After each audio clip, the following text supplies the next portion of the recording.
जय हिंद साथियों, आप सभी को 75वें स्वतंत्रता दिवस पर हमारी तरफ से ढेर सारी बधाइयाँ और शुभकामनाएँ। दोस्तों, यह स्वतंत्रता दिवस किसी पहचान की मोहताज नहीं है। जैसा विदित है, हम सभी जानते हैं कि स्वतंत्रता लाने में हमारे वीर सपूतों ने, जवानों ने, राष्ट्रभक्तों ने, बलिदानियों ने, क्रांतिकारियों ने अपने जान की आहुति लगा दी। वर्षों वर्षों तक इस स्वतंत्रता को लाने के लिए अपने जान को खपा दिए। आज हम जिस स्थिति में खड़े हैं, उस स्थिति को पाने के लिए ना जाने कितनी बुरी स्थितियों का सामना करना पड़ा था। तो हम उन बलिदानियों, क्रांतिकारियों, माँ के सपूतों, देशभक्तों, राष्ट्रभक्तों को भी आज यहाँ से आप लोगों के सामने नमन करता हूँ कि हम बड़े भाग्यशाली हैं कि उनके द्वारा किए गए अथक प्रयासों से, उनके द्वारा किए गए अथक कार्यों से आज हम इस स्थिति में खड़े हैं कि हम स्वतंत्र हैं। हम स्वतंत्र रूप से टहल सकते हैं, घूम सकते हैं, बातें कर सकते हैं, शिक्षा ग्रहण कर सकते हैं, व्यापार कर सकते हैं, रोजगार कर सकते हैं, यानी कुछ भी कर सकते हैं। हमें किसी प्रकार की कोई बाउंडेशन नहीं है। लेकिन बात यह है कि हम सभी भारतवासियों को, चाहे वह पंजाब के हों, राजस्थान के हों, उत्तर प्रदेश के हों, महाराष्ट्र के हों, तमिलनाडु के हों, बंगाल के हों, उड़ीसा के हों, कर्नाटक के हों, कहीं के भी हों, हमारी बोली अलग हो सकती है, हमारी क्षेत्रीय भाषा अलग हो सकती है, हमारा खान पान अलग हो सकता है, हमारा वेशभूषा अलग हो सकता है,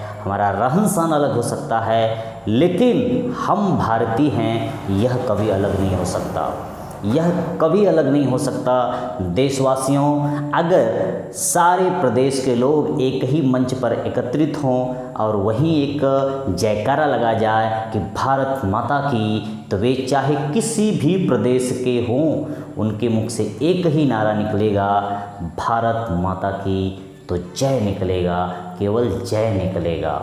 हम चाहे जितने भी मतभेद अपने मन में पाले हों, चाहे राजनैतिक हो, चाहे आर्थिक हो, चाहे सामाजिक हो, किसी भी प्रकार का, चाहे धार्मिक हो, हमें ऐसे मौक़ों पर, ऐसे बड़े मौक़ों पर, ऐसे बड़े अवसरों पर सारे मतभेदों को भुला करके भारत की अखंडता, एकता, संप्रभुता और सुरक्षा के लिए एक होकर के दुश्मन से लड़ना चाहिए, बाहरी ताकतों से लड़ना चाहिए। अपने जान की न्यौछावर करने के लिए हमेशा तत्पर रहना चाहिए। बड़े सौभाग्य की बात है कि हमें स्वतंत्रता मिली है। जो परतंत्र हैं, ज़रा उनसे पूछिए। अभी भी बहुत सारे लोग परतंत्र हैं जो कि परतंत्रता की बेड़ियों में जकड़े हुए हैं। लेकिन बात यहीं समाप्त नहीं होती है। हम वास्तविक रूप से, हम एक देश के रूप में स्वतंत्र जरूर हुए हैं, लेकिन आज भी कुछ ऐसी बेड़ियां हैं जो हमें, हमारे समाज को, हमारे राष्ट्र को, हमारे देश को जकड़ी हुई है, जिनमें निर्धनता है, जिनमें अशिक्षा है, जिसमें बेरोजगारी है, गरीबी है, भूखमरी है, बहुत सारी अस्वच्छता है, जातिवाद है, छुआछूत है, जिसको अछूत कहते हो आप। ऐसे बहुत सारी ऐसी परतंत्रता हैं, ऐसी गुलामी हैं, जिनकी जंजीरों में आज भारत का हर नागरिक जकड़ा हुआ है। तो सही मायने में हम स्वतंत्र तब होंगे जब हम इन जंजीरों को तोड़ेंगे और सभी भारतीय लोग इनसे लड़ करके हम भारत को फिर से सोने की चिड़िया बनाने की ओर अग्रसर करेंगे। तो ये कब संभव होगा? हम कहते हैं, वे कहते हैं, आप कहते हैं, सभी कहते हैं, कह के कुछ नहीं होगा।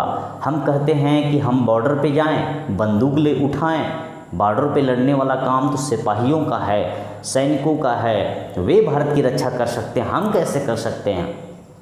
आप अपने गांव में रहकर, आप अपने घर पर रहकर, आप अपने प्रदेश में रहकर, आप अपने ज़िले में रहकर के भी भारत की सेवा कर सकते हैं। बस सही अर्थों में आप सच्चे किसान हैं तो खेती करके आप सेवा कर रहे हैं। आप शिक्षक हैं तो शिक्षक, बच्चों को शिक्षा दे करके आप सेवा कर रहे हैं। आप कोई वर्कर हैं तो कार्य कर करके आप सेवा दे रहे हैं। आप आप एक सफाई कर्मी हैं तो आप राष्ट्रहित में, ठीक है, गांव को साफ कर रहे हैं, आप गलियों को साफ कर रहे हैं, आप सड़कों को साफ कर रहे हैं। इससे बेरोज़गारी की समस्या दूर हो रही है, आप रोज़गार पाए हुए, आप स्वच्छता ला रहे हैं, तो भी आप भारत की सेवा ही कर रहे हैं। आप कहीं पर नल चल रहा हो, फालतू पानी बह रहा हो, रास्ते से आप जा रहे हो, अगर आप उस नल की टोंटी को बंद कर दे रहे हो, तब भी आप भारत की सेवा में सहभागी हैं। आप कहीं बिजली का बल्ब जल रहा हो, फालतू जल रहा हो, उसका कोई उपयोग नहीं हो, दिन में ही चल रहा हो, आप उसको बंद कर देते हो, तो यह भी भारत की सेवा है। हम बंदूक उठा करके ही भारत माता की सेवा नहीं कर सकते। हमारे पास इतने संसाधन हैं, हम जिस स्थान पर हैं हम वहीं से सेवा कर सकते हैं। तो ये कभी मत सोचिए कि हम सेवा नहीं कर सकते। सेवा का भाव अगर आप रखेंगे तो सेवा आप छोटी सी चीज़ों से शुरुआत कर सकते हैं। पहले गांव को, अपने परिवार को सही बनाइए। परिवार सही होगा तो आपका आस पड़ोस सही होगा, आस पड़ोस सही होगा तो गांव सही होगा, गांव सही होगा तो आपका मुख्यालय, आपका ब्लॉक, आपका तहसील सही होगा, आपका तहसील सही होगा तो आपका ज़िला सही होगा, आपका ज़िला सही होगा तो आपका मंडल, आपका प्रदेश, और प्रदेश सारे सही होंगे तो आपका देश सही होगा। जो देश सही होगा तो हम देश के सच्चे नागरिक कहलाएंगे। तो दोस्तों, आज हम फिर से उन राष्ट्रवादियों को, उन देशवादियों को, उन सही मायने में जो सच्चे सिपाही हैं, जिनको आप बहादुर या हीरो कहते हो, उन क्रांतिकारियों को एक बार फिर से नमन करता हूँ।